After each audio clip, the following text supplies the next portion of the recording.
Alright, we're going to try to do this again. Welcome to part 3 of the video series of pulling the Jeep engine. Last week I had some complications, got a little pissed off, decided to call it a day. We're starting over.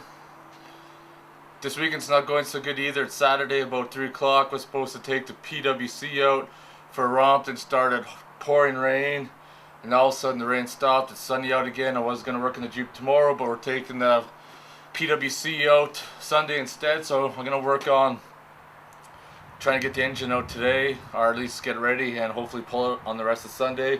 But I'm not going to upload this video till I get the engine out, because otherwise I'm just wasting my time and wasting your time. So first thing I'm going to do is go under the vehicle. We're going to pull off the half plate, pull the starter off, and start removing the bolts from the torque converter. So there's the half plate right there. There's the starter. Starter's got one bolt there, looks like a couple more there. The half plate's got some bolts.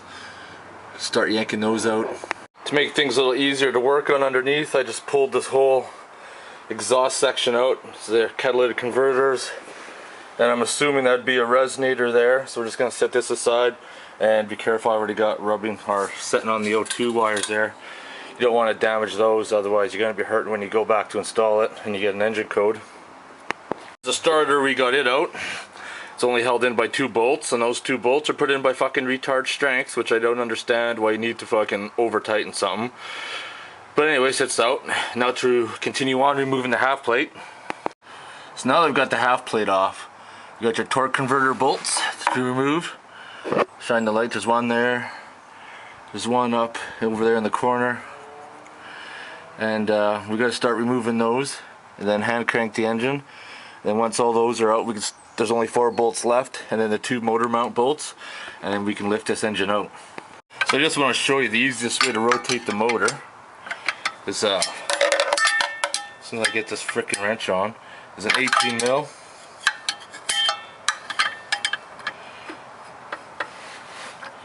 And once you get 18 mil on her, you just spin it.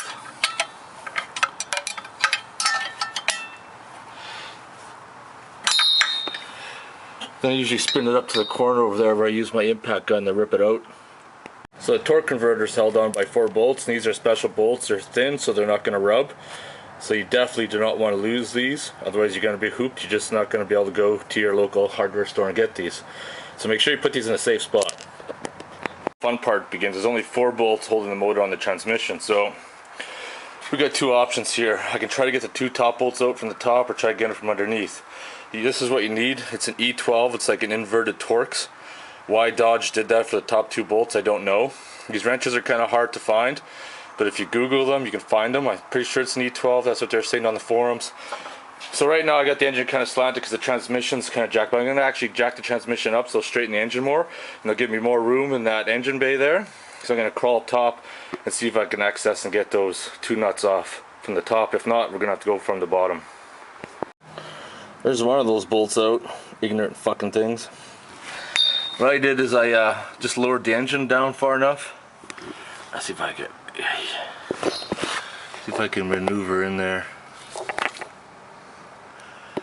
Anyways, hopefully you can see the hole. I can't really see it in the camera here, but I just lowered the transmission down enough that I can get an angle that I'm not wrecking anything, and I was able to get in there and pull it out. I'm not sure about the opposite side.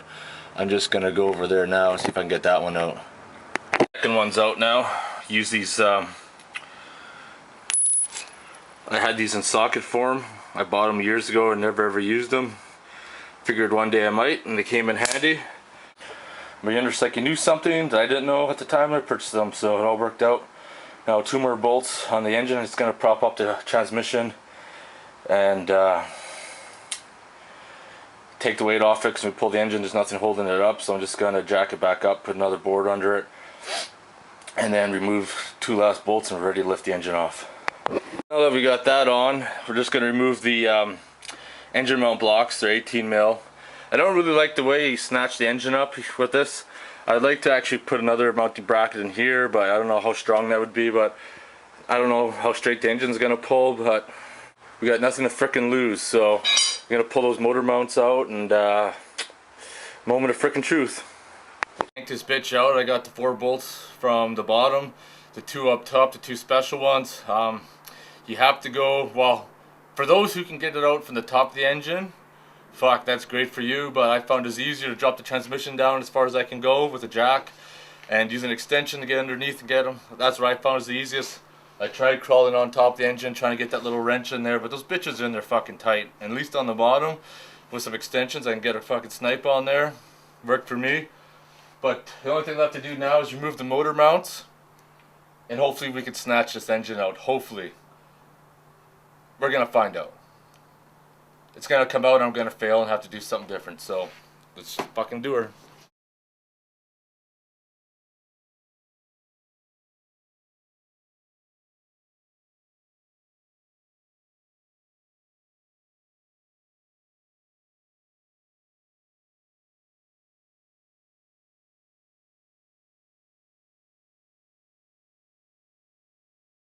So my next step, now that we got the piece of crap motor out, we're going to remove the flywheel and transfer it over to the other motor. Get the motor mounts put on. I think when I put the motor in, I'm just going to attach the motor mounts to it and then drop it in that way. We'll see how that's going to work. Might be a little bit easier. And then once we get her in, it's half the battle. Donor engine came off of a standard. This is important in case if you ever do an engine swap. See the hole? That's from an automatic.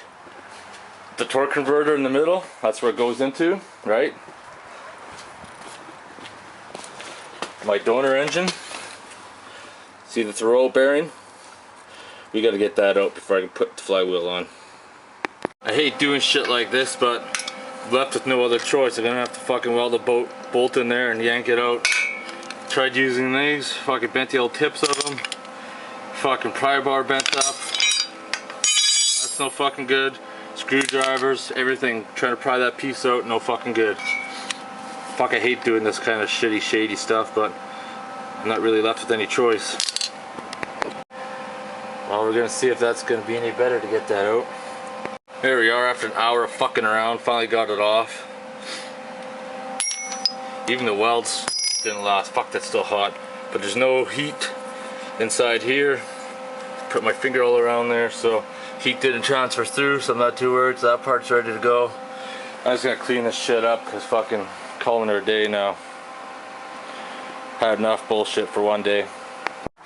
This flywheel can only go on one frickin' way, so there's no way you can screw it up, because if you try to stick it on backwards, it'll go like that. But common sense will tell you that it's not going to turn that way. But if somehow if you do fuck it up and tighten it up that way and put it in the engine, you deserve to be bitch slapped and fucking hung by your balls. This is a one-way job that this frickin' flywheel goes on. When you tighten it up, you want to tighten in a pattern, so like here, here, here, here, here, here. Do that around twice. If you want to torque it to the specs, you can if you want. This fucking IR titanium gun is the only torque I frickin' need. So that was supposed to have been coolant coming out of the engine block. Doesn't much look like coolant anymore to me. So here we are. The old engine's out. Flywheel's on the new one. Had a little trouble getting that piece out. Like I said, I don't like doing sketchy shit, because when you start welding on the crank, if you get like a little spark or arc on the bearing, you can screw that bearing and your engine's fucking hooped. You'll go start it up and eventually it'll start knocking, but didn't seem like any heat transfer through. Crossed my fingers, and I don't think I'm going to get around to getting the engine in tomorrow, but I think I'm going to put the mounting plates on and get everything ready to put in, clean out the engine bay, and hopefully during the week I'll get a chance to put it together. But if I don't, I'm going to sign the video off on this. So the engine's out. The next video on the Jeep, I'm going to say, is going to be getting the engine in and starting it. So like I said, if you have any questions, post them below. Hit the like button, subscribe, and I'll talk to you later. Thanks for watching.